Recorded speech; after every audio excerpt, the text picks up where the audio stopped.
Folks, welcome back to the channel. We're just jumping straight into this one because it's becoming relatively obvious what is going on in the external crypto community and how we're perceived from the outside. Now, if you're deeply involved in LUNC like myself, sometimes you can live in a bubble. I call this the Terra Classic bubble, and you simply focus on what we see, what we're perceiving, and it only really matters what our validators think and our community thinks. This is becoming a real hazard to not only you as a holder, myself as a validator, a project creator, module developer. This affects all of us, right? And the alarm signals are starting to show, things are starting to kick off. And this is all first being shown with the price. It's so obvious that we are consistently heading downwards. Now, where are other signals currently in the LUNC community? Well, if we look at just validators that have done a lot better than other validators, they're packing up and leaving. In 21 days, this validator is going to be gone. Another active validator that is new, right, to the set and not part of this old guard is having to go. But what about the old guard? Oh, they're staying, right? Because they've got so much voting power. It's worth it for them. It doesn't matter.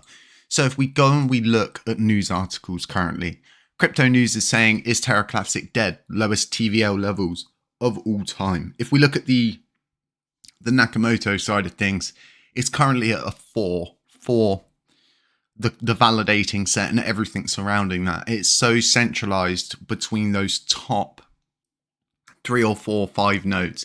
Things must change. We must begin to introduce some kind of systems that force decentralization to happen, because the 5% VP, the commission cap, it kind of worked, but it's kind of also driven a lot more voting power towards these bigger validators. So if we look at other stuff, looking at crypto headlines, alarming data, decline of Terra Classic. So how are we being perceived externally? It's not looking good, right? We've got articles from people like Fireblocks who are saying there's a high risk of loss of funds and overall instability. And a lot of people are saying, this is over the course of the past 6 months. No, this is all because of recent actions. This is just this instability is all stemmed down to our L1 development teams having to leave, L1 teams, not working in coordination with governance. There's so many things going on, right? As a blockchain, we're expected to follow our own rules. If we can't follow our own rules, why our CEX is going to give us a looking? A coin like SHIB looks way better than a coin like this right now externally, right? So any new investors are just simply thinking to themselves, whoa, better avoid that. And this is not good. And the biggest issue is no one's going to raise the alarm on this. Do you know why? Because they're going to want to pillage, plunder, and steal until this blockchain dies. The biggest worry is USTC is actually doing okay. The reason why is it's another blockchain itself that's interweaved into our blockchain. But if LUNC dies, where does that leave USTC? In the same position it already was. It just needs to figure out where it's going to get funding from in the future. And I don't think that's going to be very hard for a developing algorithmic stablecoin development team that are in control of it. I don't think it's going to be hard for them to find someone to fund so they can get that to where it is. And all of this just leaves LUNC once again at the bottom of the pile. No one's talking about it. None of the top validators want to get involved. A lot of them they simply can't keep up with it. And the reason why is they've got so much going on in so many different places that they don't have time for a new development of a new blockchain. And when you're developing something new and it's trying to find its feet, there's consistent change all of the time. So these people saying, we keep changing stuff a lot. Yeah, we do. Because we keep taking shortcuts, we keep cutting corners, we keep not taking the long road round and doing everything the right the first time. It's like life. If you buy cheap, you're going to have to go and buy twice. If you buy something decent the first time round, it's going to last you a long time. There's a big difference. And like I was saying, validators simply don't have the time for this blockchain. But what does that mean to them? Nothing. Because as long as they've got high amounts of voting power, they can sustain everything. They'll be here until the last damn rewards that are profitable actually pay out. They'll be the ones who remain, whilst, as much as I've had friction with certain people. I still don't want to see someone like that leave the blockchain. I don't want to see NuGuard validators leave this blockchain. I don't want to see that, but that is what we're going to continue to see. So now a lot of people are saying, oh, well, Fireblocks is not that much of a risk. It's not even retail. Fireblocks is utilized on more or less near every exchange. They work in all, and when I say they work, right, their modules, the way their systems work are all utilized by multiple different retail front companies, also industrial, also in commercial. You've got MoonPay, Revolut, WorldPay. So many different systems use this, right? If people like this are saying in articles like this, it's cause for concern that just an individual article like this has come up. Now, if you go and look, all of this is coming forward because the external media, they don't care who they upset, right? They don't care who they write about. They don't care what they write about because they just post news articles, right? A lot of people are going, oh, he's just a YouTuber. Ha, YouTuber whose module you're using to do your auto compounding, created one of the first metric sites ever, brought all of that forward, brought so many people to this bubble that is Terra Luna Classic. What I have done has always been countless, and I've always stayed in my lane until we've got to a point where my own projects are at risk. Everything that we've built here at HCC is built into this blockchain. So yeah, we have a lot to lose. We have a damn sight lot to lose because we don't have a platform we've been developing on another blockchain. We don't have another blockchain that we've been working on or working in collaboration with. We haven't built a system like Hexagon. Everything we've done is been for the blockchain and the holders.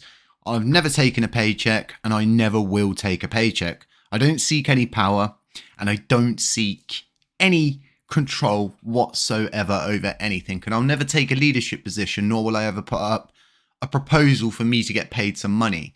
And that's the dangerous thing about someone like me. I can't be bargained with. You can't buy me off. You can't sway me. You don't get special treatment because we've been friends at some point. Everybody needs to understand that this is a level playing field that needs to be produced. And if we continue to allow people, right, to continue disobeying governance, start deleting coins out of whatever wallets they deem fit, it's quite obvious.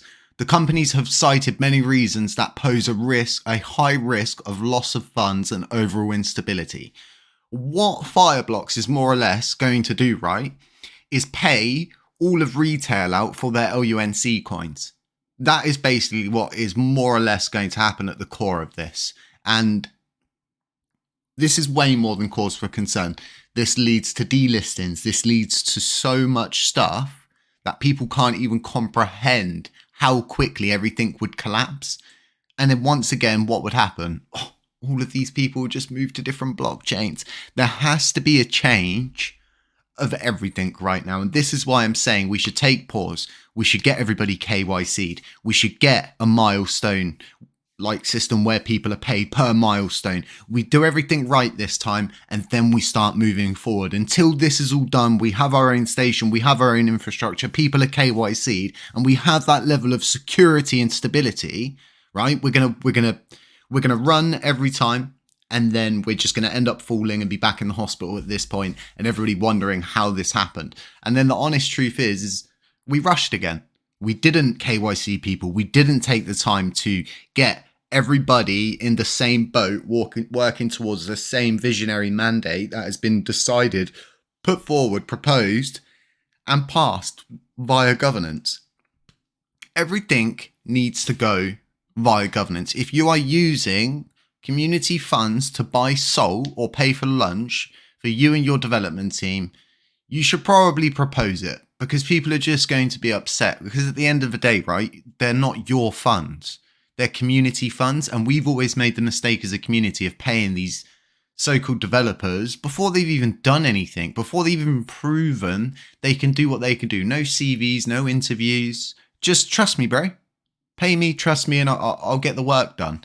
Lots of people have always said about this trust me bro thing, but we've always just simply done this with dev teams. And, for once, I agree with Rabbi. We should KYC people. We should get people to align with the blockchain, not themselves and not their own wallets. Developers should be made to sign a favored a favored nations contract, meaning that they can only work for this blockchain and for this blockchain only, not work in collaboration with any other team or do what they want, pass what we want and them take what they want from it and do exactly what they want, and ultimately nothing ever gets obeyed. No one's ever going to want to be part of a blockchain like this. But ask yourself the question, why aren't big validators speaking out? Why aren't they spearheading in this? They don't care. They just want all of the rewards. They'll be here until it dies. And once it dies, they'll be even more happy because they won't have to worry about the blockchain no more. Luna will do way better. The likelihood is USTC will be utilized for Luna, not LUNC. And I think all of these risks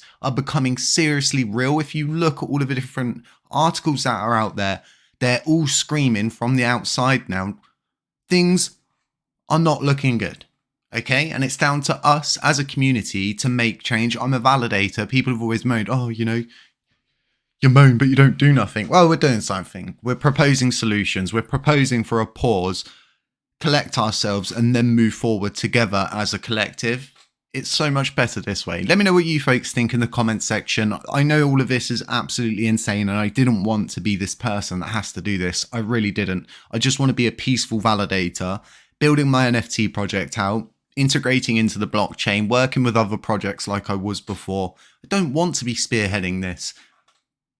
Folks, stay safe, stay humble, stay aware. None of this is financial advice. It's all for educational purposes only. This is all my own humble opinion, and I'm going to get a little cut screen to get that all put into so I don't have to keep saying it. I will catch you folks in the next one.